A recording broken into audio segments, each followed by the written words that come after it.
우리가 당연하게 사용하는 물건들, 알고 보면 세상을 바꾼 혁신적인 발명품인데요. 과거부터 현재까지 인류의 삶을 변화시킨 놀라운 발명 이야기들을 전해드리는 시간입니다. 세상을 바꾼 발명. 자, 오늘도 부곡초 학포 분교장 이도현 선생님과 함께하겠습니다.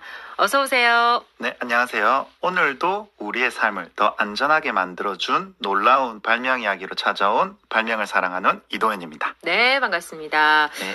우리 청취자분들 1186번님께서요. 쉬는 날이라 시장에서 장사하시는 엄마와 같이 장사합니다. 예, 도와드리고 있는데 시장 안이 더워요 라고 하셨는데 최근에 시장 가보셨어요?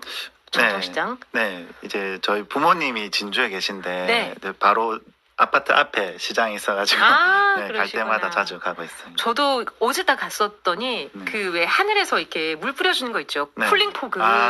시원하게 그것만으로도 장 보면서 이게 네. 더위가 살짝 가시긴 하더라고요. 네. 네. 하지만 그래도 덥기 때문에 또 네. 우리 어머니도 우리 1186 청취자분도 또 더위 식혀 가시면서 시원한 물 드셔 가시면서 또 방송 함께 해주시면 감사하겠습니다.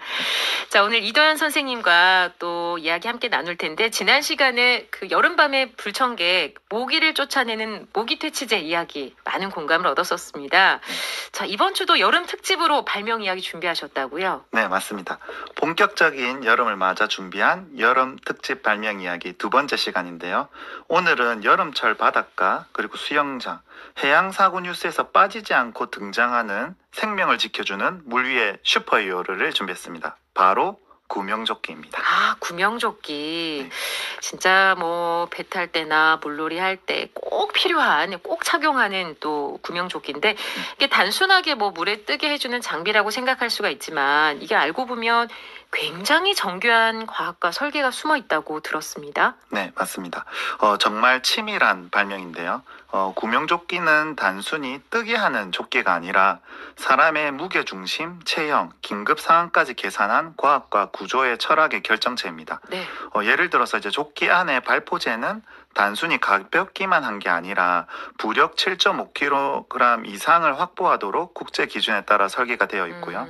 이제 성인 남성의 몸무게를 기준으로 최소 24시간 이상 수면 위에 머무를 수 있는 부력을 유지하도록 만들어져 있습니다. 네. 또 한 가지 중요한 설계 포인트는 뒤집힘 방지와 얼굴 보호 기능인데요. 만약에 사용자가 의식을 잃고 물 위에 빠졌을 경우에는 조끼가 몸을 자동으로 최대한 뒤집어서 얼굴이 물 위로 나오도록 설계가 되어 있다고 합니다. 특히 어린이용 조끼에는 목을 받쳐주는 헤드 서포트가 있고요. 네. 또 이제 눈에 잘 띄는 형광색 원단, 야간 구조를 위한 반사 테이프, 네. 경고 호루라기까지 탑재가 되어 있기 때문에 구명조끼는 단순히 조끼를 넘어서서 종합 생존 장비라고도 할 수 있겠습니다. 네. 자, 이런 구명조끼가 제가 뭐 정확한 역사는 모릅니다만 그래도 꽤 오래되지 않았을까 싶은데 이게 언제부터 쓰이기 시작했을까요?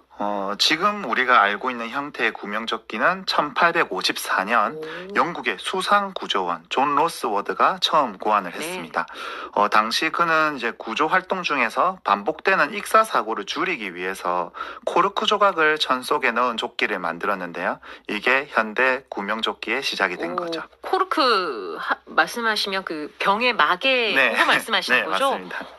요즘 기준으로 보면 꽤 창의적인 발상이 아닐까 싶은데 그럼 지금은 어떤 원리로 작동을 할까요? 네, 핵심은 바로 부력인데요. 요즘 구명조끼에는 공기나 아니면 이제 발포 플라스틱처럼 물보다 가볍고 밀도가 낮은 재료가 들어 있습니다. 네. 그래서 이제 입는 사람의 몸 전체가 물보다 가볍게 되어서 자연스럽게 수면 위로 떠오르게 되는 거죠. 이 덕분에 이제 수영을 못하는 사람도 갑작스럽게 물에 빠졌을 때 조끼 하나만으로 생명을 지킬 수 있는 겁니다. 말 그대로 작지만 필수적인 꼭 필요한 발명이라고 할 수 있겠죠. 그래요. 자, 그런데 요즘은 이게 자동으로 이렇게 부풀어 오르는 것도 있더라고요. 네, 맞습니다. 요즘은 자동 팽창형 구명조끼가 많이 사용되는데요. 이제 물에 닿으면 보빈이라고 불리는 이제 장치가 물에 녹아서 부풀면서 버튼을 누르게 됩니다. 네. 이제 그러면 이제 내부 센서가 반응해서 압축되어 있는 이산화탄소가 빠르게 분사가 되고요. 그럼 이제 조끼가 순식간에 부풀어 오르게 됩니다. 특히 이제 낚시나 요트처럼 갑작스러운 상황에 대비해야 하는 레저 활동에서 특히 많이 쓰이고 있죠. 네. 자, 그런데 뭐 물놀이 이제 가보신 분들은 이제 공감하시겠습니다만 구명조끼 안 입는 분들도 많으시거든요. 나의 실력을 믿는 분들 분명 계십니다. 네, 그게 이제 정말 중요한 문제인데요. 네. 설마 내가 빠질까 하는 이런 방심이 가장 큰 위험입니다. 실제로 해양 사고 사망자의 절반 이상이 구명조끼를 착용하지 않은 경우였다고 하고요. 이제 구명조끼를 입은 것만으로도 생존율이 80% 이상 높아진다는 거는 이제 단순히 어떤 캠페인 문구가 아니라 실제 통계로 증명된 사실인 거죠. 네, 여러분 들으셨죠? 예, 구명조끼 착용하시면 생존율이 80% 이상이 높아진다는 통계가 있다고 합니다, 여러분. 자, 이렇게 중요한 구명조끼. 그런데 사실 반대로 구명조끼가 오히려 사고를 키운 경우도 있다고 전 들은 것 같거든요. 네, 아주 중요한 포인트입니다. 구명조끼는 분명 생명을 지키는 발명이지만 언제, 어디서, 어떻게 부력을 활성화하느냐에 따라서 오히려 위험한 상황을 만들 수도 있는 그런 발명품이라고 볼 수 있습니다. 구체적으로 뭐 어떤 상황에서 그럴까요? 대표적인 사례가 이제 선박 내부, 특히 이제 선실에 있을 때인데요. 네. 배가 이게 전복되었을 때 구명조끼가 미리 부풀어 있으면은 몸이 수면 쪽으로 강하게 이제 밀려 올라가서 탈출이 어려워집니다. 그래서 배가 뒤집힌 상태에서는 잠수해서 선실의 입구로 빠져나가는 게 이제 필요한데 부력 때문에 아래 문 쪽이나 창문으로 이제 빠져나가지 못하게 되는 거죠. 아, 자꾸 위쪽으로 올라가니까. 네. 그렇군요. 야, 세상에 생명을 살려주는 구명조끼가 반대 역할을 할 수도 있다고 생각하면 이건 진짜 끔찍하네요. 네, 매년 이제 한국에서도 낚싯배 전복 사고로 관련 뉴스가 이제 나오는데 네. 이러한 사고는 배에만 국한되는 것은 아닙니다. 실제로 1996년 에티오피아 항공 여객기가 바다 위에 비상 착륙했던 사고가 있었는데요.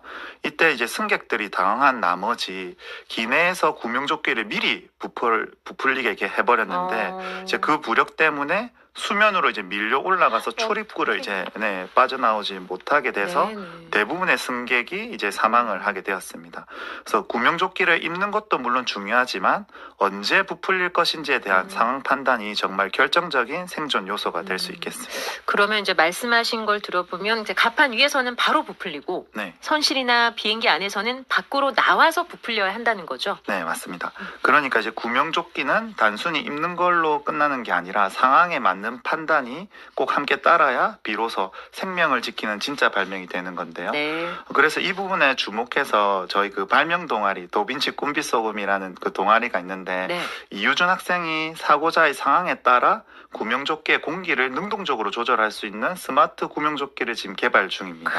그래서 프로토타입으로 이제 제작했던 그 구명조끼의 초기 테스트는 성공적으로 마쳤고요. 네. 수중 응급구조 전문가에게 우수성을 검증받으면서 사고자가 이제 직접 타이밍을 판단해서 어느 상황에서나 이제 벗어날 수 있는 현재 위기 탈출형 구명조끼 발명이 마무리 작업에 있습니다.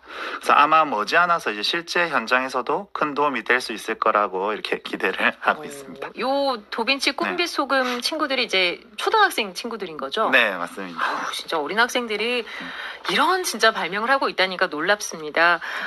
과학이 생명을 지키는 데 쓰인다. 진짜 감동적인 부분인 것 같아요. 네, 맞습니다. 구명조끼는 단순히 이제 물에 뜨는 장비가 아니라 생존 전략과 상황 판단 그리고 사람을 지키는 마음이 담긴 위대한 발명품입니다. 네. 이제 기술은 결국 사람을 살릴 때 가장 큰 가치를 발휘하니까요.